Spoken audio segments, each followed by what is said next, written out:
Salve a tutti cari lettori, benvenuti o bentornati qui sul canale. Oggi siamo qui per il terzo appuntamento dell'autore del mese e, come direbbero nel momento in cui si annuncia l'elezione di un nuovo papa, habemus video!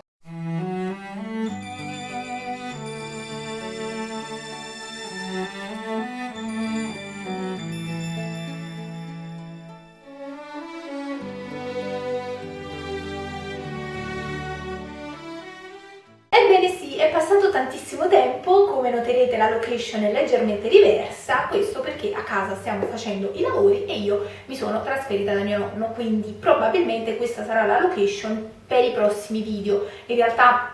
non lo so ancora perché il giorno 25 aprile uscirà un video che io però ho già registrato tempo fa a casa mia, quindi insomma il canale prendetelo un po' per come viene. Però perché mai io non sono riuscita a caricare il video il giorno 20? Ma lo scopriremo fra poco. Ma prima di scoprirlo voglio dirvi gli autori del mese di aprile, che in qualche modo avete già trovato su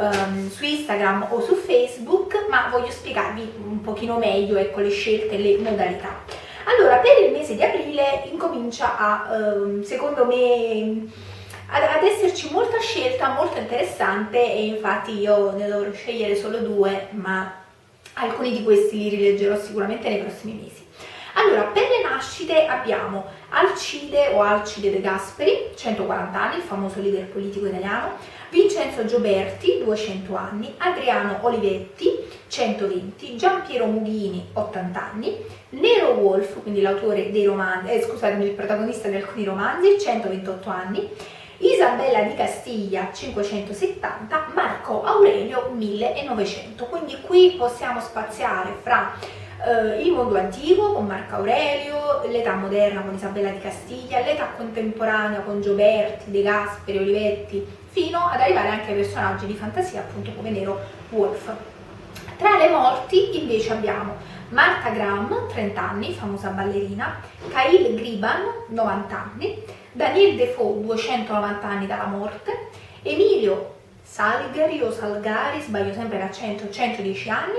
John Maynard Keynes, 75 anni, Ferdinando Magellano, 500 anni. Quindi anche qui, come vedete, c'è un po' di legame, perché se nelle nascite abbiamo Isabella di Castiglia, di qua abbiamo Ferdinando Magellano, quindi molto, anche lui insomma sappiamo la sua storia. Se allo stesso tempo qui è molto più etnico, perché abbiamo Daniel Defoe, il suo Robinson Crusoe, Emilio Salgari o Salgari, insomma poi vi farò sapere meglio la pronuncia corretta, con la sua saga di Sandokan, Khalil Gibran col Profeta e tanti altri, anche un economista e una ballerina. Quindi secondo me questo mese potrebbe essere per voi molto interessante e riuscirete sicuramente a trovare, spero, insomma, quello che vi piace. Vi ricordo che se volete condividere con me la vostra scelta potete taggarmi in una storia su Instagram o su Facebook, dove volete, utilizzando magari anche l'hashtag il mio autore del mese. Ma non perdiamo tempo per l'appunto e vi voglio spiegare perché ci sono voluti più giorni del previsto per registrare questo video. Non perché io non stia a casa mia, allora voi potreste pensare ah, non hai avuto tempo per leggere. No, in realtà no, il tempo c'è stato. Il problema erano state le due scelte. I due autori del mese cui avevo pensato di dedicare questo video si sono rivelati fallimentari e quindi da un lato non sapevo se continuare a leggerli nonostante tutto, trovare un'altra soluzione o cambiare strada. Partiamo subito da quali dovevano essere i due autori sui quali peraltro avevo ottime aspettative, ovvero Antonio Fogazzaro e il suo Piccolo Mondo Antico e Virginia Woolf. Avevo scelto Antonio Fogazzaro proprio perché è un autore italiano, avevo sentito spesso parlare del testo Il Piccolo Mondo Antico, quindi ero curiosa di sapere. Peraltro la storia è ambientata nel 1848 fino quasi all'Unità d'Italia, quindi visto che quest'anno festeggiamo l'Unità d'Italia, ecco, era anche calzante. Però ditemi quello che volete, io leggevo il libro, non capivo la storia, cioè non riuscivo proprio a immedesimarmi né nei personaggi, né proprio nel linguaggio e nello stile dell'autore. Peraltro alcune parti erano scritte tutte in veneziano, perché uno dei protagonisti è veneziano, quindi capirete, oppure magari in milanese, insomma era veramente complicato. Quindi ho detto facciamo così, abbandoniamo il libro, guardiamo la serie TV realizzata, io non so se intanto sentirete il treno, ma è probabile, quindi lo lasciamo un attimo andare, perfetto, Non so se ricordate, ma tanti anni fa Cinzia T.H. Torrini, la regista di Lisa di Rivombrosa e altre fiction famose, ha realizzato appunto una serie televisiva in 2 puntate su Piccolo Mondo Antico con Claudia Pandolfi e Alessandro Gasman, e quindi ho guardato la serie TV. Dal momento che in questo autore del mese, come sapete, non è obbligatorio leggere solo i libri, ma potete spaziare attraverso la musica, i film, i viaggi appena sarà possibile, ho detto facciamo così, guardiamoci il film. Film che però sì, mi è piaciuto ma non mi ha convinto, e credo che non sia dovuto a un problema della regia, perché a me piace tantissimo il modo di dirigere di Cinzia T.H. Torrini, ma credo che il problema fosse proprio la storia, cioè non avendo amato il libro, infatti dopo i primi capitoli l'ho fermato, automaticamente anche la serie TV non mi diceva nulla, ecco, e quindi per il momento Antonio Fogazzaro lo mettiamo da parte. Mi sono detta ok, passiamo allora a Virginia Woolf, un'autrice che io non amo francamente, ma non avevo mai letto niente di suo, e quindi mi sono detta proviamo a leggere Gita al faro, abbandonato dopo le prime 3 parole. Proviamo con La signora Dalloway, abbandonato dopo la prima parola. Insomma, questo autore del mese, vi ho detto, veramente è stato complicato perché questi 2 libri sui quali avevo veramente grandi aspettative, forse è stato questo il problema,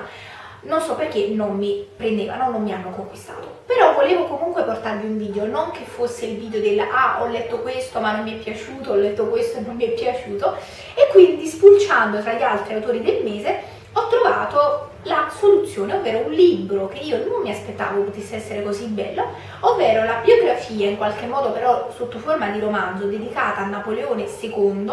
di cui si festeggiano i 210 anni dalla nascita, scritta da Alessandra Necci, che è un'autrice che ha anche scritto un libro su Isabella d'Este e Lucrezia Borgia, che probabilmente leggerò successivamente. Sapete che mi piace molto quel momento storico e queste 2 donne. E quindi presa dalla disperazione veramente ho detto senti, buttiamoci su Napoleone, sul figlio di Napoleone, perché comunque a maggio c'è anche l'anniversario di Napoleone, quest'anno si festeggiano i 200 anni dalla morte di Napoleone in Francia, non so se avete sentito le polemiche, se è festeggiato o meno, insomma mi sono detta vai, buttiamoci sul figlio. E devo dire la verità che la scelta è stata fortunata, nel senso che a volte quando scegliamo un libro per disperazione magari si rivela il libro più bello o quello più interessante. Allora, come vi dicevo, questa è una biografia ma in realtà sotto forma di romanzo. Questo mi ha lasciato molto sorpresa perché da un lato mi aspettavo appunto una biografia in senso stretto, dal sapore storico, di saggio storico. Invece questo libro edito per Feltrinelli ha invece il sapore di un romanzo dove appunto in 30 capitoli molto scorrevoli viene raccontata la storia del figlio di Napoleone e della sua seconda moglie Maria Luisa d'Austria, ma in realtà si parla anche dello stesso Napoleone e anche della madre, oltre che del nonno e insomma degli altri membri della famiglia. E l'ho trovata molto interessante perché effettivamente il figlio di Napoleone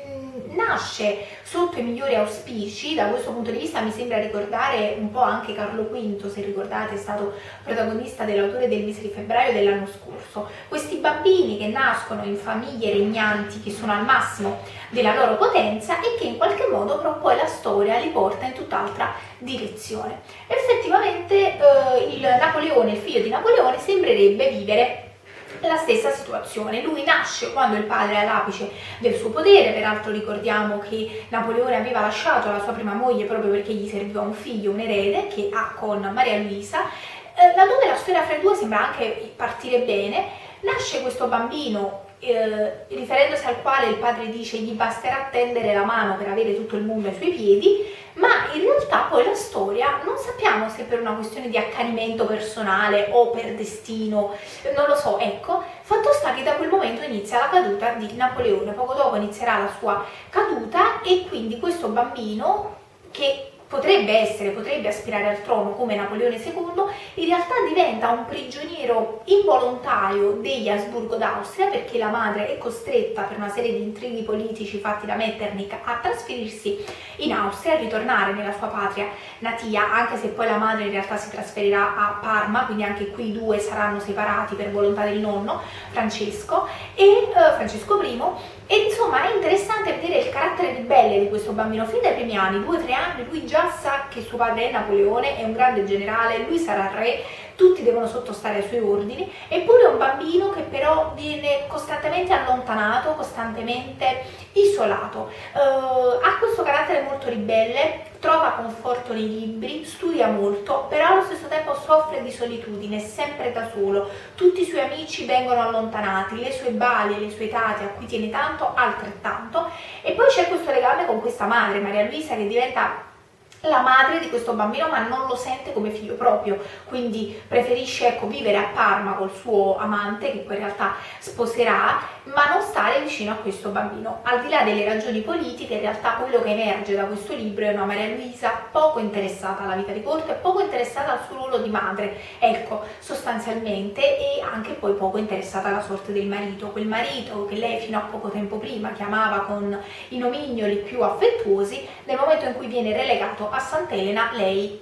sembrerebbe sì voler andare con lui, ma poi alla fine non passa mai all'azione. Quindi ho trovato molto interessante questa biografia, che ho finito veramente in 2 giorni, forse appunto perché sembrava un romanzo, e questo l'ha resa forse molto più interessante, perché forse se avessi letto una vera e propria biografia su Napoleone II non mi sarei appassionata. Invece è interessante aver scoperto la figura di questo bambino che muore molto giovane e che quindi poi sostanzialmente non diventerà mai imperatore o re dei francesi, ma sappiamo che da Napoleone I passeremo direttamente a Napoleone III. Però è molto interessante anche vedere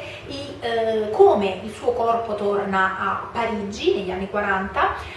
ma portato proprio dai tedeschi, e riposa nella stessa chiesa in cui si trova il corpo del padre. Quindi è molto interessante vedere la vicenda di questo imperatore mancato, di questo bambino molto giovanissimo,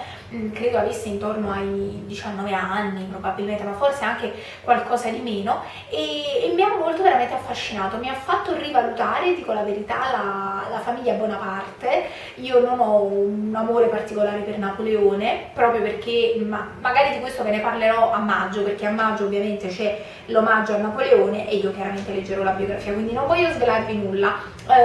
però credo che aver letto la vita del figlio in qualche modo mi abbia fatto fare pace con la famiglia Bonaparte, almeno da un certo punto di vista. Ed è altrettanto interessante per esempio vedere che il bambino va alla corte viennese, appunto, dove il nonno è Francesco I, ma a sua volta, se ricordo bene lo zio, credo, sposa Sofia, che è praticamente la madre di Francesco Giuseppe che è praticamente il marito di Sissi. Quindi è anche interessante vedere questo legame tra i parenti e come il figlio di Napoleone abbia poi conosciuto in realtà il marito di Elisabetta d'Austria, di Sissi, che vivrà però un periodo politico completamente diverso. Francesco Giuseppe diventa imperatore nel 1848, ma poi vivrà anche la prima guerra mondiale, quindi è interessante vedere come 2 membri che fanno parte sostanzialmente della stessa famiglia in realtà poi appartengano a epoche storiche completamente diverse. Quindi questo è stato il mio autore del mese, nonostante tutto, nonostante un parto molto travagliato, alla fine sono soddisfatta. Ho già fatto le mie scelte per il mese di aprile e questa volta voglio che vadano bene, perché riguardano insomma uno scrittore e un personaggio storico che in qualche modo voglio saperne qualcosa in più, quindi spero vivamente che l'autore del mese di aprile sia molto più lineare, molto più tranquillo, molto più sereno. Quindi noi ci vediamo prossimamente con qualche altro video che ovviamente dovrò avere il tempo di registrare. Ci sarà qualche podcast in occasione della Pasqua, quindi domenica prossima, per cui io vi ringrazio per essere stati con me. Noi ci vediamo prossimamente e ricordatevi che la lettura sia sempre con voi. Ciao!